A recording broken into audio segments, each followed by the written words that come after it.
ललित कला एकेडमी नई दिल्ली संस्कृति मंत्रालय भारत सरकार के तत्वावधान में ललित कला एकेडमी उपकेंद्र द्वारा शिमला के ऐतिहासिक गेयटी थिएटर में विकसित भारत के रंग कला के संग विषय पर एक दिवसीय चित्रकला कार्यशाला का आयोजन किया गया। कार्यक्रम की थीम थी कला और परंपराओं के माध्यम से विकसित भारत का निर्माण। राज्यपाल शिव प्रताप शुक्ल इस अवसर पर मुख्य अतिथि के रूप में उपस्थित रहे। सभा को संबोधित करते हुए राज्यपाल ने कहा कि कला और संस्कृति समाज को गढ़ने वाली सशक्त शक्तियां हैं और विकसित भारत 2047 की परिकल्पना को साकार करने में इनकी महत्वपूर्ण भूमिका है, जैसा कि प्रधानमंत्री नरेंद्र मोदी ने अभिव्यक्त किया है।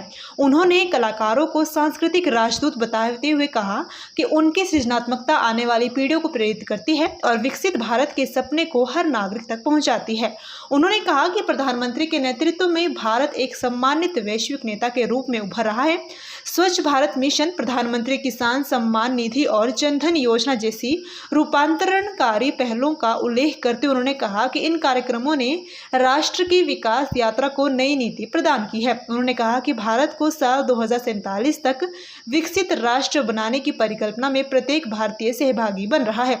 प्रधानमंत्री के स्वदेशी अपनाने के आह्वान का समर्थन करते हुए उन्होंने कहा कि ऐसे प्रयास राष्ट्रीय आत्मनिर्भरता और गौरव को मजबूत करते हैं।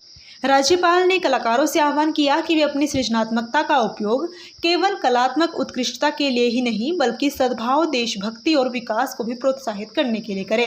उन्होंने विश्वास व्यक्त किया कि भारतीय कलाकारों की निष्ठा और प्रतिभा भारत को वैश्विक सांस्कृतिक शक्ति के रूप में स्थापित करने में सहायक होगी। इससे पूर्व राज्यपाल ने शिमला के ऐतिहासिक रिज मैदान का दौरा किया, जहां उन्होंने लाइव पेंटिंग में जुटे युवा कलाकारों का उत्साहवर्धन किया। ललित कला एकेडमी नई दिल्ली के उपाध्यक्ष नंदलाल ठाकुर ने कार्यक्रम की रूपरेखा प्रस्तुत की। नेता प्रतिपक्ष जयराम ठाकुर ने भी सभा को संबोधित किया। इस अवसर पर विधायक बलवीर वर्मा, डॉक्टर जनकराज सहित अन्य गणमान्य व्यक्ति भी उपस्थित रहे।